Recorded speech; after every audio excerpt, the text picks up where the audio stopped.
Motor bukan alasan, adaptasi jadi senjata. Veda Ega Pratama, remaja Gunung Kidul yang sedang jadi sorotan di Eropa, kembali mengejutkan pedok.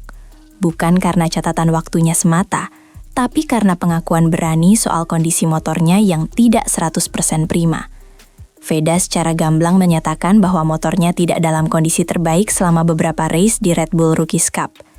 Tapi alih-alih mengeluh, Veda mengambil jalan berbeda. Ia menyesuaikan gaya balapnya. Di tengah keterbatasan teknis, ia tidak bermain sebagai korban. Ia berubah jadi pembaca lintasan, pembaca mesin, dan pengambil keputusan cepat. "Saya ubah gaya saya," ujarnya. Kalimat singkat, tapi menggambarkan kematangan luar biasa untuk pembalap seusia dia. Ini bukan soal top speed. Ini soal siapa yang tetap kompetitif meski alatnya kurang maksimal. Veda tidak menunggu keajaiban dari garasi. Ia ciptakan keajaiban itu sendiri, dari atas motor. Tidak andalkan strategi rumit, tapi insting tajam. Satu hal yang langsung menarik perhatian analis Eropa, Veda tak terpaku pada strategi pit atau arahan garasi yang rumit. Justru sebaliknya, dia percaya pada insting. Di balik helm, Veda lebih banyak mengandalkan perasaan atas ban, getaran mesin, hingga karakter tikungan. Ia memilih jalur adaptif, bukan instruksi baku. Fokus utamanya, menjaga momentum hingga tikungan terakhir. Ia tahu, dalam balapan level ini, selisih 0,1 detik bisa jadi pembeda podium atau out. Maka, akselerasi keluar tikungan jadi senjata utama. Veda tidak mengejar gaya agresif penuh risiko. Dia main halus, tapi mematikan. Seperti samurai yang hanya butuh satu gerakan tepat. Dan itulah yang membedakannya dari banyak rookie lain.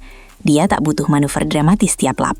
Dia hanya perlu satu celah, satu titik rem yang benar, dan momentum itu jadi miliknya. Mugello, bukti gaya adaptif lebih penting dari mesin. Di sirkuit cepat seperti Mugello, motor dengan akselerasi maksimal tentu jadi dambaan. Tapi inilah kejutan Veda. Di saat banyak rider mengeluh karena kehilangan grip atau kurang tenaga di sektor akhir, Veda justru tampil stabil. Bukan karena motornya paling kencang, tapi karena ia tahu di mana harus bermain aman dan di mana harus mengecoh. Di tikungan Arabiata, ia tidak memaksa motor untuk bertarung. Tapi saat masuk sektor lurus terakhir, ia tahu kapan harus membuka gas penuh. Tidak terburu-buru, tapi presisi. Inilah kombinasi antara teknik dan kesabaran. Sementara rider lain fokus pada limit motor, Veda fokus pada limit dirinya sendiri. Mugello tidak menuntut siapa yang paling liar, tapi siapa yang paling bisa mengendalikan ketidakpastian. Dan Veda, dengan motor yang katanya tidak sempurna, justru terlihat paling tenang saat semua orang panik. Tidak bergantung pada setup, tapi baca lintasan. Banyak pembalap muda masuk sirkuit dengan ekspektasi setup sempurna, suspensi lembut, ban grippy, dan power yang konsisten. Tapi Veda datang dengan mindset berbeda. Ia tak bertanya, motor ini sudah enak belum? Tapi, apa yang bisa saya ubah dari gaya saya untuk membuat motor ini lebih cocok? Perubahan cara pandang ini sangat langka di kalangan rookie. Biasanya, pembalap muda mengandalkan kru untuk menyesuaikan segalanya. Tapi Veda seperti rider senior. Ia baca lintasan, rasakan getaran, dan bereaksi langsung. Ia ubah titik pengereman. Ia geser titik apex. Ia belajar menahan ego untuk tidak overtake di tempat yang berisiko. Itu bukan hasil briefing tim. Itu hasil dari berjam-jam membaca ulang data, melihat onboard, dan mencoba lagi di lintasan. Rider seperti ini tak perlu motor sempurna, karena dia sudah tahu cara menyempurnakan dirinya sendiri.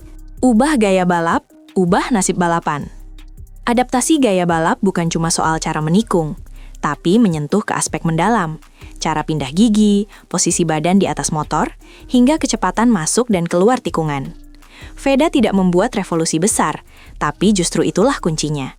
Perubahan kecil, konsisten, dan terus dikalibrasi. Ia sadar bahwa dengan motor yang kurang sempurna, agresi berlebihan justru bisa jadi bumerang.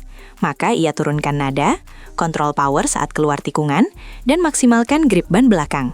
Hasilnya, konsistensi lap time meningkat.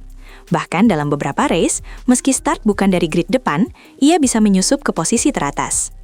Inilah definisi adaptasi sejati, bukan siapa yang tercepat di FP1, tapi siapa yang bisa survive dan tetap tajam saat motor tidak mendukung. Veda tidak sekadar balapan, dia membaca, merespons, dan menang secara teknis. Cuaca tak stabil, Veda tak gentar. Cuaca di Rookies Cup memang tak bisa ditebak. Kadang matahari terik, 1 jam kemudian turun hujan deras. Tapi justru di momen-momen inilah pembalap sejati teruji. Banyak rider panik saat suhu ban berubah, grip hilang tiba-tiba. Tapi Veda tetap tenang. Ia tak serta-merta ubah setting suspensi, mapping mesin, atau torsi delivery. Ia justru evaluasi gaya balapnya sendiri. Apakah posisi badannya terlalu condong? Apakah sudut masuk tikungan bisa dipersempit? Dalam wawancara, Veda dengan jujur bilang, "Saya hanya sedikit sesuaikan, tapi saya tetap pakai feeling." Itu kata kuncinya, feeling. Saat yang lain terlalu bergantung pada dashboard dan angka teknis, Veda kembali ke hal paling dasar, rasa. Dan itulah yang membedakan dia dari sekadar rider data. Ia bukan robot, ia pembalap. Dan ketika cuaca berubah, dialah yang tetap bisa membaca ritme balapan lebih baik dari siapapun. Rookies Cup bukan ajang main-main. Banyak yang masih meremehkan Red Bull Rookies Cup, menganggap ini sekadar liga anak-anak sebelum naik ke Moto3. Tapi kenyataannya, ajang ini lebih brutal dari yang dibayangkan. Rookies Cup adalah saringan terakhir menuju level profesional dunia. Dan di sini, rider bukan hanya diuji soal kecepatan, tapi ketahanan, adaptasi, dan mental baja. Veda menunjukkan bahwa dia tidak datang hanya untuk belajar, tapi untuk bersaing. Saat banyak rookie lain masih sibuk memahami motor, Veda sudah fokus memahami dirinya sendiri. Ketika rival mulai goyah karena tekanan, Veda malah naik level. Di tengah kecepatan yang begitu rapat, selisih 1/10 detik, satu kesalahan kecil bisa jadi petaka. Tapi Veda tetap konsisten. Ini bukan kebetulan, ini hasil dari kematangan mental, disiplin latihan, dan pengalaman balap dari kampung sampai Eropa. Red Bull Rookies Cup bukan sekadar batu loncatan.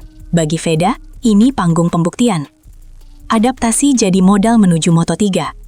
Musim depan, Veda akan naik kelas ke Moto3. Dunia baru dengan tantangan 3 kali lipat lebih keras. Di sana, tidak ada waktu untuk adaptasi yang lambat. Semua rider datang dengan mesin yang sama kuat, kru profesional, dan tekanan dari sponsor besar. Tapi jika kita lihat cara Veda membaca situasi di Rookies Cup, itu sinyal positif. Ia sudah terbiasa tidak mengandalkan motor.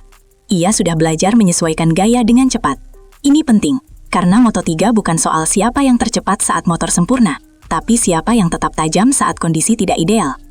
Veda bukan hanya siap secara teknik, tapi juga secara mindset. Ia tidak lagi bergantung pada faktor eksternal. Dia sudah membuktikan bahwa adaptasi bukan kelemahan, tapi senjata. Dan ketika pembalap lain baru belajar mengelola stres, Veda sudah terbiasa bertarung dalam tekanan. Moto3 menunggu, dan Veda datang bukan sebagai rookie biasa. Kiandra Ramadipa, cerminan proses yang sama. Di balik sorotan untuk Veda, ada satu nama lagi yang ikut menunjukkan kematangan, Kiandra Ramadipa. Rekan sesama pembalap Indonesia ini memang belum sepopuler Veda, tapi proses yang ia jalani tidak kalah penting. Ramadipa juga sedang belajar hal yang sama, beradaptasi, memahami mesin, dan mengatasi tekanan.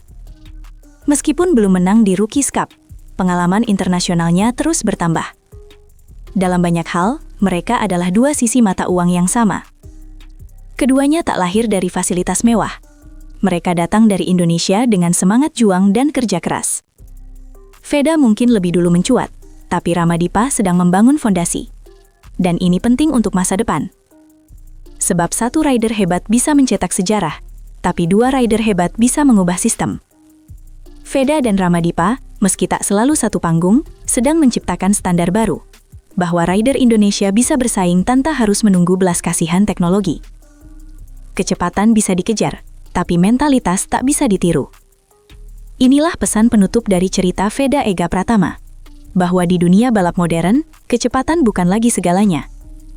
Semua orang bisa latihan, semua orang bisa dapat motor kencang, semua orang bisa diasah dengan data. Tapi yang tidak bisa dibeli adalah mentalitas. Dan itulah yang dimiliki Veda. Ketika motornya tidak maksimal, dia tidak panik. Ketika grip ban drop, dia tidak lempar kesalahan ke kru. Ketika cuaca berubah, dia tetap punya rencana. Ini bukan hanya soal bakat, tapi soal keputusan-keputusan kecil yang membentuk karakter pembalap sejati.